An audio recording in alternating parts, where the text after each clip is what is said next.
Olá, queridos alunos e professores! Estamos iniciando mais uma aula de Geografia. Eu sou a professora Juliana e estarei acompanhando vocês ao longo de todo este momento. Vamos verificar qual o número da aula de hoje. Estamos na aula de número 14 e essa aula é da nossa revisão dos principais conteúdos desta unidade. Então, vamos lá dar início à nossa aula. Ao longo desta unidade, a gente verificou ao todo 2 temas principais. Falamos sobre capitalismo, as suas características, mas também conseguimos definir globalização e os seus benefícios quanto os seus malefícios. A nossa aula vai começar revisando, trazendo os principais tópicos quanto ao capitalismo. Então, o que é o capitalismo? Olha só, ele é o sistema burocrático, ou é um sistema econômico baseado na propriedade privada, na busca por lucro, na livre iniciativa e também na competição, ou podemos chamar de concorrência. Vai ter, então, 4 pilares principais, sendo a propriedade privada dos meios de produção, a economia de mercado, o trabalho assalariado e, por fim, que é o principal objetivo, seu principal foco, a acumulação de capital, ok? E a gente vai agora verificar cada um desses pilares para podermos compreender melhor o que é o capitalismo.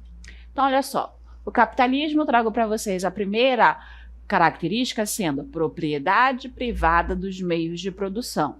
Ou seja, no capitalismo, os bens de consumo, os bens de produção, que seriam terras, fábricas e máquinas, pertencem a pessoas ou às empresas. E aí tem um exemplo de uma fazenda de soja que é usada para exportação e pertence a uma família ou então a uma empresa privada. Ou seja, quem detém esses bens, decide como usá-los e obter o lucro. Então, a gente tem aí a propriedade privada, sendo então essa característica mais importante, tá? Uma das características mais importantes, um dos pilares do capitalismo. Tá? E quem é o dono? Propriedade privada se refere a ter um dono, de produzir alguma coisa, dos meios de produção, que podem ser as terras, que podem ser as fábricas, que podem ser as máquinas. Tá bom? Passamos para a próxima característica, que é o lucro como objetivo. Então, olha só, a principal meta das empresas é ganhar mais do que gastam para continuar crescendo, ou seja, acumular esse dinheiro, acumular capital.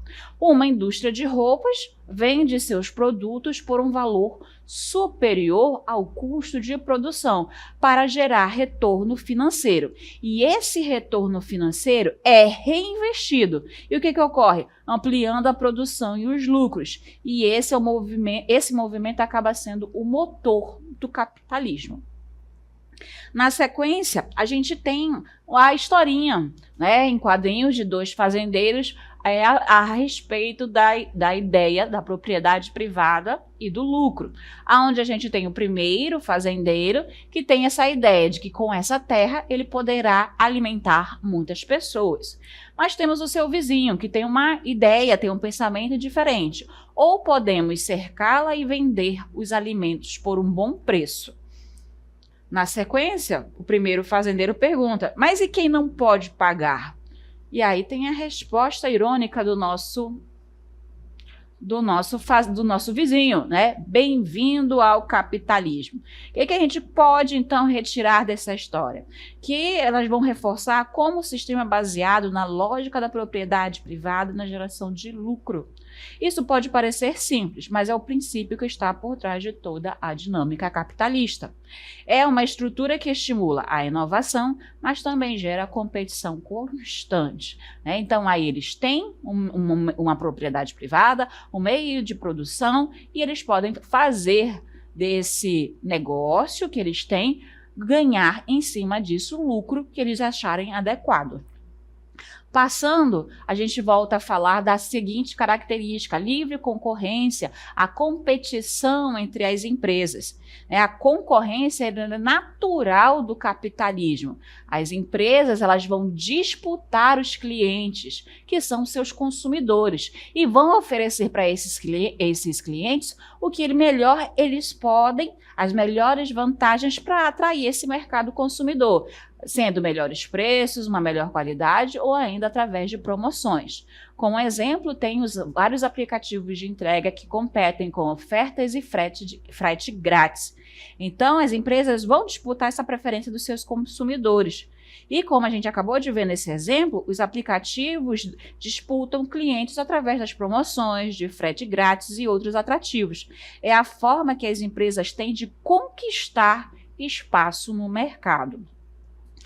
Outra característica, outro pilar do capitalismo é o trabalho assalariado. Aqui a gente está na base do capitalismo, porque a maior parte da população, mais de 80% da população, vende a sua força de trabalho em troca de um salário.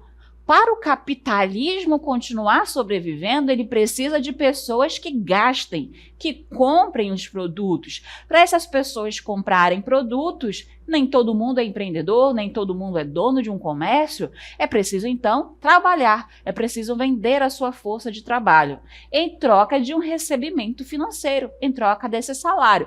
Lembra vocês que, no caso, esse salário ele pode ser um salário diário, uma pessoa que vai e faz uma faxina numa casa, ela vai receber a sua diária, ela recebe por dia.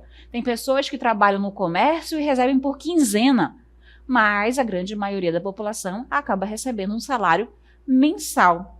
Tá? Então, essa é uma característica presente no capitalismo e grande parte da população participa da economia desta forma. É o caso de quem trabalha no comércio, na indústria, na empresa, e então o trabalho assalariado ele acaba sendo a base de sustentação do sistema capitalista. Passamos agora para mais uma característica, que agora é a economia de mercado. O que é essa economia de mercado? É que está escrito bem assim, sistema onde as decisões de produção e consumo são feitas pelas empresas e consumidores. Ou seja, são as empresas e os consumidores. Quem são esses dois sujeitos? É o mercado. E eles, então, é que tomam as decisões de produção e de consumo.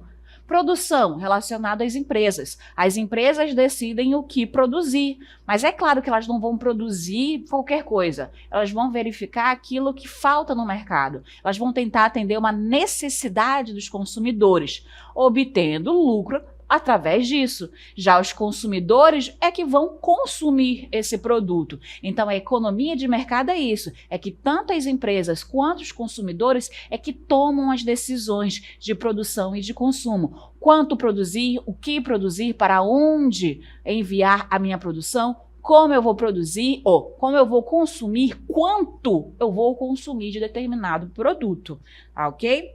E aqui temos aí agora mais um ponto interessante e importante do capitalismo, que é a lei da oferta e da procura. Aqui eu tenho o seguinte esquema: alta demanda ou alta procura, tá? Procura, demanda é o mesmo termo. E pouca oferta, a gente tem os preços mais elevados.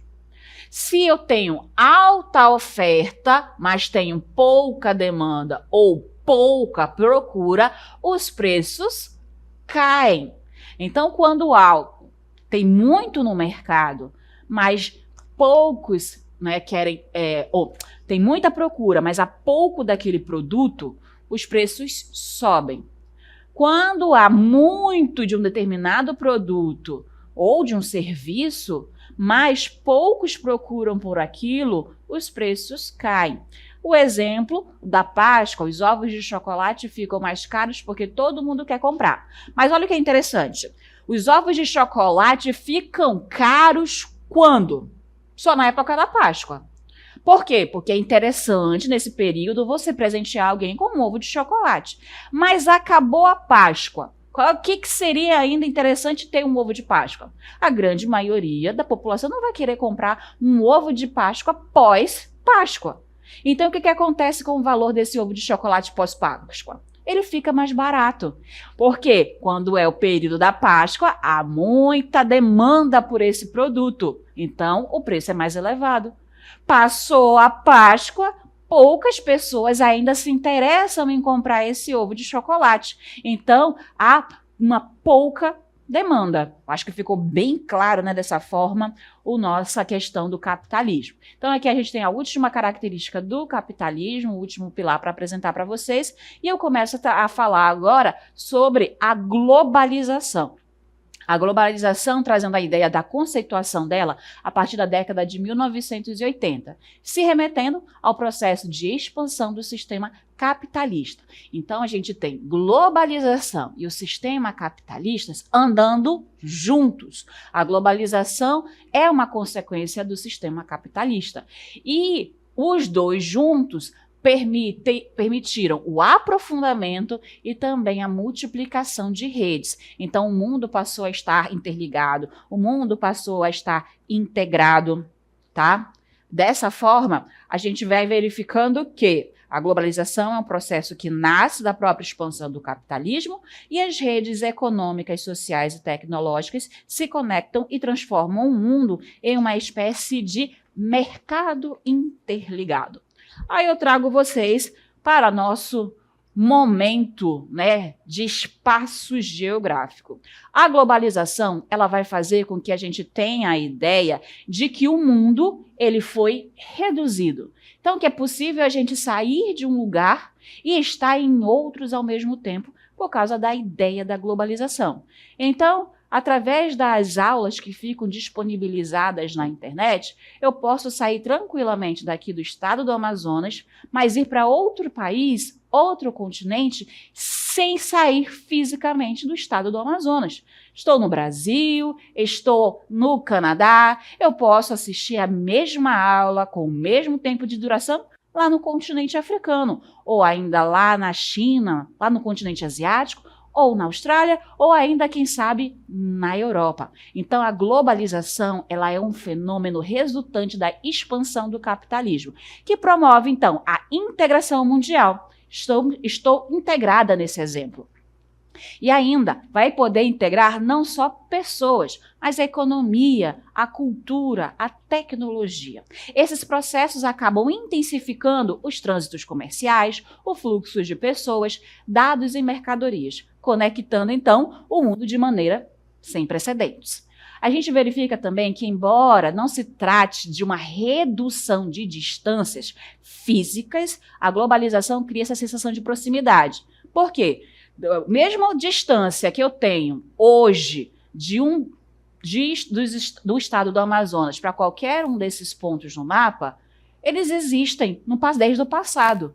Mas, com a possibilidade da globalização, essas distâncias diminuíram. Por isso que elas dão essa sensação de proximidade, que a gente pode conhecer mais do mundo sem sair do lugar, facilitando, então, o acesso às informações e permitindo contato com pessoas de diferentes partes do planeta. Além disso, vai proporcionar essa experiência virtual que conecta os lugares mais distantes. E ainda, as características da globalização incluem a aceleração do fluxo de capital e também de mercadorias, a disseminação de tecnologias e se torna acessível, aí que a gente entra já num contraponto da globalização, para quem pode pagar. E o fortalecimento das elites globais em contrastes com a marginalização de populações locais. Então, ao mesmo tempo que a globalização ela permite nos aproximar, nos integrar, nos interligar, ela também pode acabar nos excluindo. E a gente passa agora ao pensamento do geógrafo Milton Santos. É um geógrafo brasileiro que parou para estudar esse fenômeno. E ele verificou que a globalização, para ele, tem 3 visões. Na primeira visão, ele vai ter a globalização como fábula. Por que como fábula? Porque fábula é aquela ideia irreal, uma utopia. Porque a gente vê a globalização como uma possibilidade.